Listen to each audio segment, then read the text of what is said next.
क्या कोडिंग के बिना ऑटोमेशन टेस्टर बना जा सकता है? बहुत सारे लोग मुझसे ये क्वेश्चन पूछ रहे थे। तो आज टेस्टिंग एकेडमी हिंदी में मैं इस क्वेश्चन का आंसर करने वाला हूँ। मैं आपको बताने वाला हूँ कि क्या स्ट्रेट आंसर है। अगर आप कोडिंग से हेट करते तो आपको क्या करना चाहिए और क्या आप ऑटोमेशन टेस्टर बन सकते हैं। हम डिस्कस करेंगे कि कैसे आप अगर कोडिंग करना चाहते हो तो कैसे स्टार्ट कर सकते हो ऑटोमेशन टेस्टर की तरफ मूव करने के लिए। ये वीडियो बहुत इंपॉर्टेंट है क्यूए फ्रेशर्स के लिए और कोई भी क्यूए जो एक्सपीरियंस है और वो ऑटोमेशन टेस्टिंग की तरफ मूव करना चाहता है, राइट? तो शुरू करते हैं वीडियो को। ऑलराइट, चलो, कूल। तो इस वीडियो के अंदर गाइस मैं सबसे पहले अपने एक्सपीरियंस में बताने वाला हूँ, जो कि यहाँ पे मैंने how I did it, right, step by step मैं वो भी बताने वाला हूँ। तो प्रॉपरली एंड से देखना। इस वीडियो को ना 1.5x कर लो आप, बहुत अच्छे से आपको जल्दी से समझ में आएगी। ठीक है, मैं थोड़ा जल्दी जल्दी बोलूंगा लेकिन बहुत अच्छे से आपको क्लैरिटी मिल जाएगी एंड टू एंड, क्योंकि जो मैं बोलने वाला हूँ मैं वो प्रॉपरली आपको बता दूंगा इस थ्रू, इस वीडियो के थ्रू, राइट।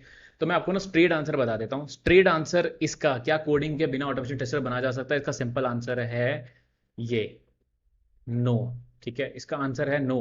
कभी नहीं बना जाएगा, क्योंकि ऑटोमेशन टेस्टिंग में आपको गाइस सबसे पहला टास्क ही आपको पता है क्या मिलेगा। सबसे पहला टास्क मिलेगा आपको सेलेनियम की स्क्रिप्ट्स बनाना। सेलेनियम स्क्रिप्ट्स बेसिकली आपको कोई वेब एप्लीकेशन मिल जाएगी या फिर आपको कोई मोबाइल एप्लीकेशन मिलती है तो आपको एपीएम में काम करना पड़ेगा, राइट। और वहां पे कोडिंग नेसेसरी है क्योंकि वहां पे पहली चीज ही आपको स्क्रिप्ट्स बनानी पड़ेगी। तो स्ट्रेट आंसर अगर आपको चाहिए 30 सेकेंड्स के अंदर वीडियो में, तो उसका आंसर है नो। अब हम कुछ क्वेश्चंस को ले लेते हैं जो बहुत सारे लोगों के दिमाग में थे, राइट। तो मैं उनको इकट्ठा कर लिया है।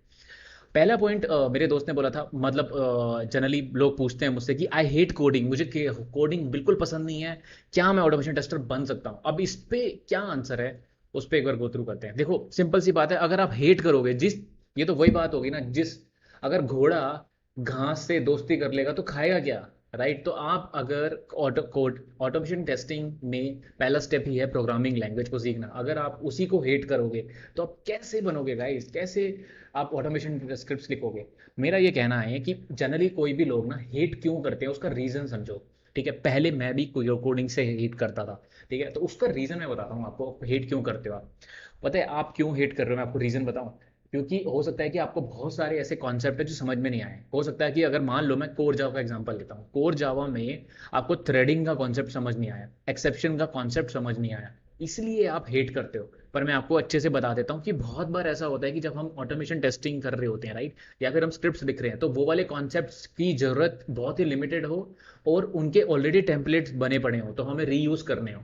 ठीक है, तो बहुत बार ये होता है। मैं आपको एग्जांपल बताऊंगा कि हाउ आई डिड इट में क्या मैं बोल रहा हूँ, एग्जैक्टली क्या बोलने वाला हूँ। तो मेरा ये कहना है कि प्लीज हिट मत करिए। आपको सिर्फ उन कॉन्सेप्ट्स पे थोड़ा और एक्स्ट्रा टाइम देना है।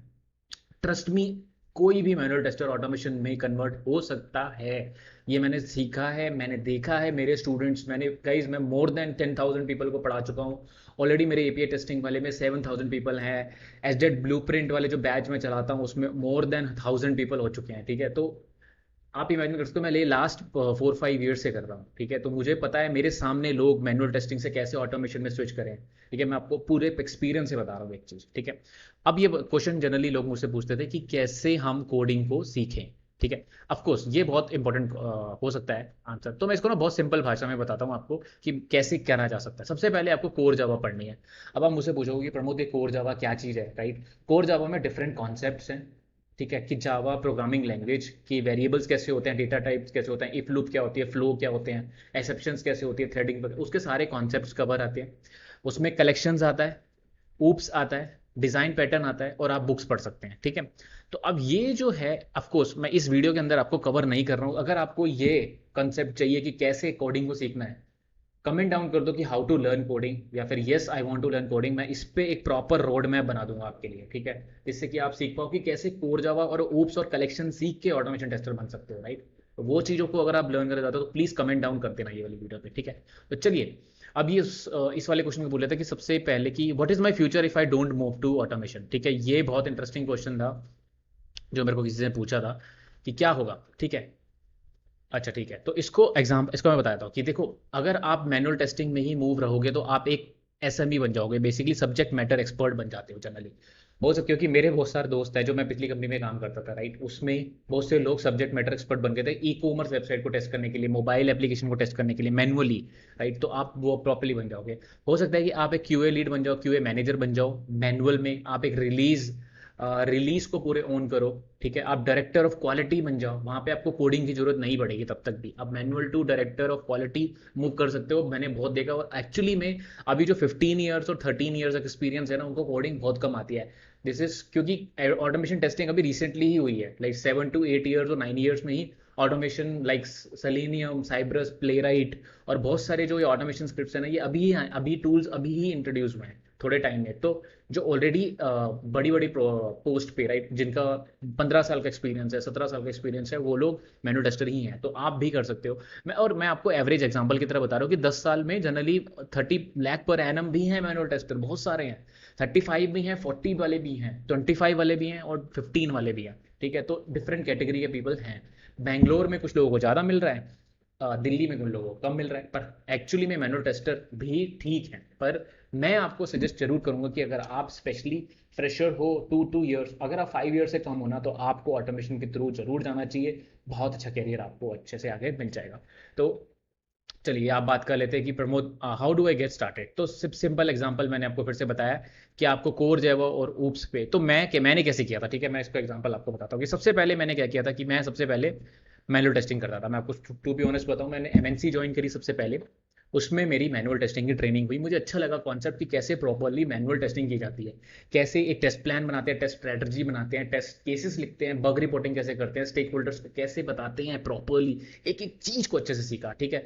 उसके बाद फिर मुझे लगा कि हाँ, अब मुझे ऑटोमेशन में मूव करना चाहिए। मुझे ऑटोमेशन इसलिए अच्छा लगा था क्योंकि वहां पे मैं स्क्रिप्ट राइट कर देख सकता था, मुझे मैनुअल रिपीटेटिव वर्क से नफरत होने लगी थी, ठीक है। तो उससे लिए मैंने स्टार्ट किया।